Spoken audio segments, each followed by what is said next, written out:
Welcome back to another episode of My Immigration Story. My name is Jue Love. I'm your host today. We have a wonderful guest coming in. Before we get started, this show, My Immigration Story, is a show about immigrants who are coming to America and find out why they chose this country and then how they're doing. So let's invite our guest. Hi, Ellie. Hello. Thank you very much for coming to My Immigration Story today. Thank you for having me. So can you tell our audience your name, where you're coming from originally, but now where you're coming in today? So I am originally from El Salvador. My name is Ellie Escobar, and right now, since I came to this country, I've been living in Waltham, Massachusetts. Great. And then where in El Salvador are you from? Which part? The capital, San Salvador. So how long have you been in America? Oh, well, I arrived to America in November of 1980. So yeah, I've been here longer than I was in my country. I was 14 years old when I left. So what are you wearing for us today? Can you explain? Yes, so this is a typical outfit from my country. It's very colorful. We love color in my country. And so this is a typical indigenous top outfit. And it also has a very flowy skirt. And it could be blues, it could be orange like this one, or greens. Mhm. Is it handmade? Yes, yes, ma'am. It's made by indigenous people in my country. So tell us about your first visa that you had. Do you remember what kind of visa you had and if it changed? I was very lucky. I have to say, I came to the United States due to the war in my country, and my dad worked for the American Embassy. And just as things were getting really bad, he was granted stay for his family here in the United States. So we didn't come with a visa. We actually were very blessed to come with the residency.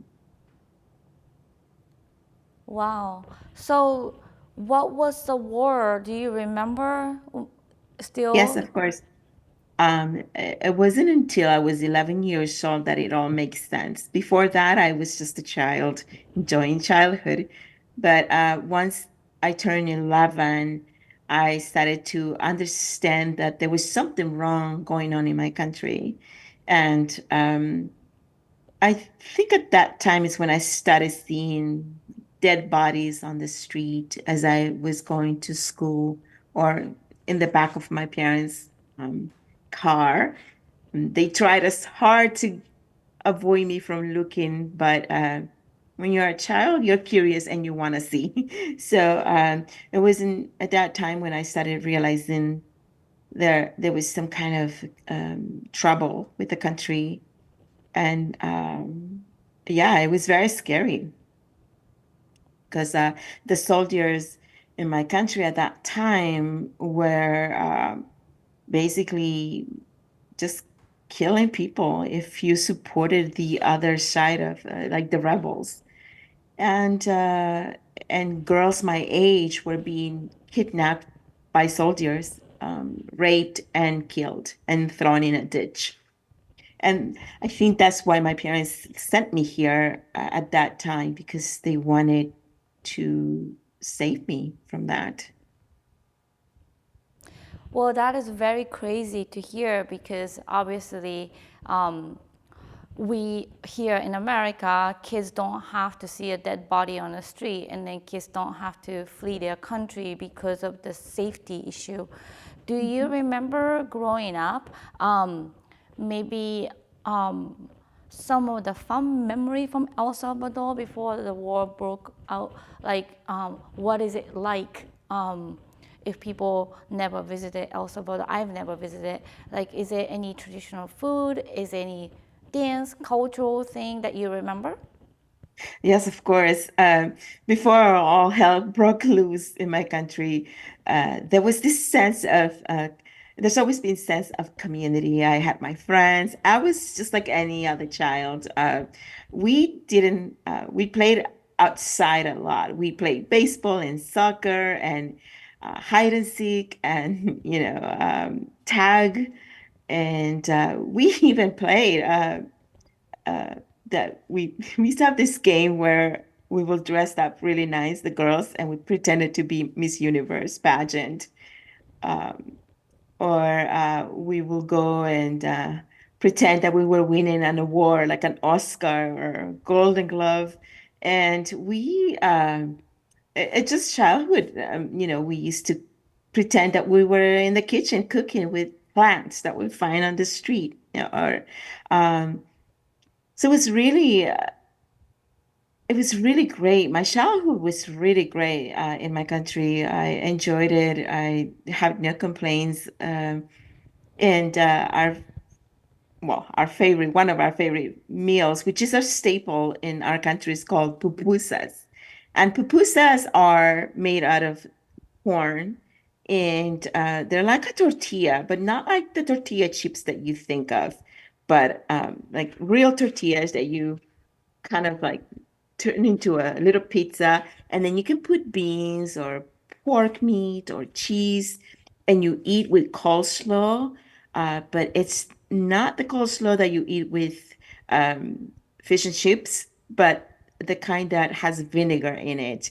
And it's so delicious. And that's one of the really main dishes that people, when they visit El Salvador, they cannot leave El Salvador without trying pupusas. And you can actually find pupusas here in Boston, East Boston. Many places have them now, Rhode Island. And dancing, it was mostly, we, when you think of dancing, or at least growing up, it wasn't like going to club dancing here. It was more like typical type of dancing. So my parents had me go to a dance school after school, and I would learn to dance the indigenous dances of our country. And to make or to do those dances, you had to wear this type of typical dresses. So let's talk about when you came to America. Did you face any discrimination, any bullying, because you came from a different country and you are still a kid? Yeah, actually, yeah, it was really hard. Mind you, I'm 14 years old. I don't know English at all. I one day I'm sleeping in my country in my own bed. The next day I have to come to this country by myself because my parents put me in a plane by myself. They stayed behind. And I came here to be with my uncle. So so coming here was a very big shock because I came straight to high school, and the kids in high school were really mean. I guess I must have, very strong indigenous features because they will make fun of me and will say, "Oh, look at the Indian girl," and will do blah, blah, blah, blah, blah, the powwow thing song. And whenever I didn't say the words correctly, they would make fun of me. So for my first year in high school, I spent a lot of times in the bathroom, the girls' bathroom, crying at school. And a desperation came through because I wanted to leave. I wanted to go back home, and and I just didn't want to be in this country by myself without my parents. Plus, I was scared for them and my little brother, scared that something will happen to them and I will never see them again. So I felt the discrimination strongly because I look different. I went to a predominantly Caucasian high school. So, So, thank you so much for sharing your challenges. Eventually, you stayed in America or did you go back to El Salvador? Eventually, my parents finally came to America, to the United States. They finally arrived, and I felt better. I was less scared because obviously of the war.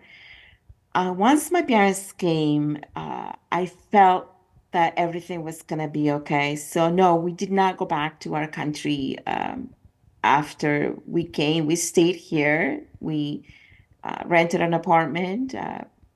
At first, we used to live with my uncles and my aunts, and there was like a good 15 people in one apartment.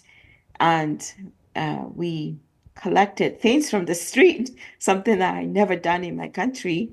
And we stayed. I went to high school. Then after that, I went to the University of Massachusetts in Amherst, and then Boston. And my parents found work here as a mechanic. My dad worked as a mechanic, and my mother became a hairdresser. Wow. So, are you keeping your culture, your family? Do you have any El Salvador festival or the restaurant that you go to or gathering? Is there any community? So, unfortunately, here in this town where I live, there isn't any festivals. There is a festival in September, and all different countries go to uh, they call it the Common, which is the main park here in Waltham, and everyone from every country comes and sells things from their country or food from their countries. But El Salvadorian festival, just Salvadorian, I yet to find one. Uh, but the way we keep our culture, or at least how I keep my culture alive, is through family. The family unit is so tight in for Salvadorians that we my son lives with me. I live with my parents. My parents live with me. It doesn't stop, and we're okay with that. I feel that in the United States, many parents after 18, they kind of tell the kid, "Go away." My parents were fine if we were here until we were 26 years old, and I'm the same with my kids. So we keep our culture alive with family. We have parties. We celebrate our food. Constantly we make pupusas. We prepare yuca, plátanos, name it, like soups that we make over there that you wouldn't find here. And from time to time, I find a restaurant that has good Salvadorian food. But because we prepare it, we don't go out and eat at a restaurant. I see. So, Ellie, I want you to tell our audience. So, what do you think you miss the most from El Salvador? Or do you think it's kind of fading away because you've been living in America for a long time? Yeah, I've been here for almost 40 something years now. And for me, uh, now, and I think I've always missed that. Um, the, Here's the thing, no matter how much or how many years you are in a certain country where you were not born, there's always going to be that longing for the country that you were born in. For me, I miss that I didn't get to grow up with my friends from school and my neighbor kids. The friendships seem to the connection for friendships, I don't find them the same. So I've become more of a person who has very few friends. Whereas over there, I will have a lot of friends. It will be okay to go out. Not that I don't go out here, I go out here and I have made my great friends here too in the United States. But I do miss I sometimes get nostalgic for the smell of tortilla in the air when you could just walk out the street out your door and you're walking and all of a sudden you smell that tortilla smell in the air and you're like, smells so good. I don't smell that here. Or uh, bakeries. I grew up in a bakery. I miss the smell of baking bread. I don't know how to bake bread. Um, it's all those food smells. I don't know how to explain it. It's the food smells that I used to smell walking from school to my grandma's house, um, that I miss the most. And just it's a different atmosphere, especially in New England. I feel like because it's so cold, you don't have any smells really, Well, it's except for interesting. snow. It's interesting because I'm from Japan, and then Mhm. sometimes like we have the street festivals where we Mhm. smell this like different food, and certain like not like soy sauce like when you land in like Narita airport, but it's just like a different type of nostalgia and then smell, Yeah. and then the food, say in America, it's interesting. Like if you go near like some restaurant, you like kind of smell hamburger or like a fries. But in Japan, we smell like ramen and like different food. That it's very interesting. Yeah, it's a different smell. It's hard to explain it because I mean you can go to McDonald's and smell the smell of, you know, go buy McDonald's or Burger King and smell that burger smell. And it smells like oily to me. Whereas the other smells just seem so natural and so organic to me that that's something that sometimes I'm like, oh, I wish I could, and so I go and make tortillas, although they're not as perfect as my mom's tortillas. But then I like my house to smell like tortilla or, coffee. I grew up drinking coffee since I was 7 years old. And the brewing of the coffee is so different from, just making coffee in a Keurig or something. Well, that's so cool. So, quick question before the last question. I know your case was a little bit different. You didn't come to America because you wanted to. It's like a dream country because of the situation in your country. However, you've been living here for a long time. Why do you think it's important for American people to understand this immigration story, immigrant story, our story? Why do you think telling our story is important in our community? I think for the American, or, for the United States citizens to understand, you know, immigrants in general, I think they have to really consciously go back to their own families, their own parents. This country has been built on immigrants. This country, me being I'm half indigenous, and when I think of this country, the United States, I think somewhere along the line it was forgotten that maybe your mom, your grandparent, your great grandparents, or their grandparents came to this country in a boat. They also were immigrants, and somewhere along the line it was forgotten what that must have felt like, or maybe because they're children of immigrants, they were born here, they're forgotten. And so there's this idea that immigrants are not welcome because they might endanger their culture, endanger what they know. And I think for me, it's important that they understand that every person, every immigrant that comes to this country has a history. And it's not because they choose to come, but because sometimes there's no other choice but to come. It's not like they want to pick up their bags and say, I'm going to the United States.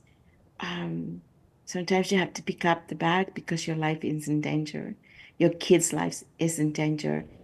And whether you're a parent or a grandparent, you want to keep those kids safe.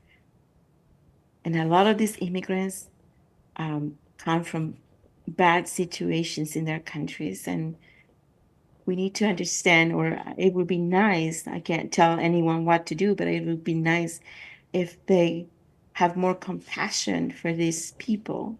They're not here to steal your land, to steal your house, to steal your jobs, but they will work really hard at any job just to make it in this country. Jobs that most regular people in this country that are born here don't want to perform. So just, and whenever you feel like I'm going to treat someone different just because they look different or they come from a different country, just remember that somewhere down the line, your parents or great grandparents or their great grandparents also were immigrants at one point or another in this country. Well, thank you very much, Ellie. So before you go, I want you to say something in Espanol, por favor. So if you can give some advice in Spanish, especially for the audience who understands Spanish, we really Sí, appreciate it. sí, claro. Mi consejo para ustedes ahí que están llegando de sus países o ya están en este país, están luchando, es que aprendan el lenguaje inglés. Es muy importante, aunque no les guste, apréndalo, aunque sea lo básico. ¿Por qué? Porque el aprender el inglés mientras están en este país les hace más valio, les hace, les, ¿cuál es la palabra que busco? Les trae, les hace más valuables. Well, thank you very much, Ellie. I really appreciate you coming here today and sharing your story. Thank you for having me. I'm really excited to be here and that I share my story. And I hope that, anyone that's coming into this country, you're not alone. You're not alone. Seek the help if you feel stuck. Just know that um, we're a part. We're a part of different veggies and ingredients, and together we rise. And I think that if you get stuck, seek the help. There's a lot of help out there. Wonderful.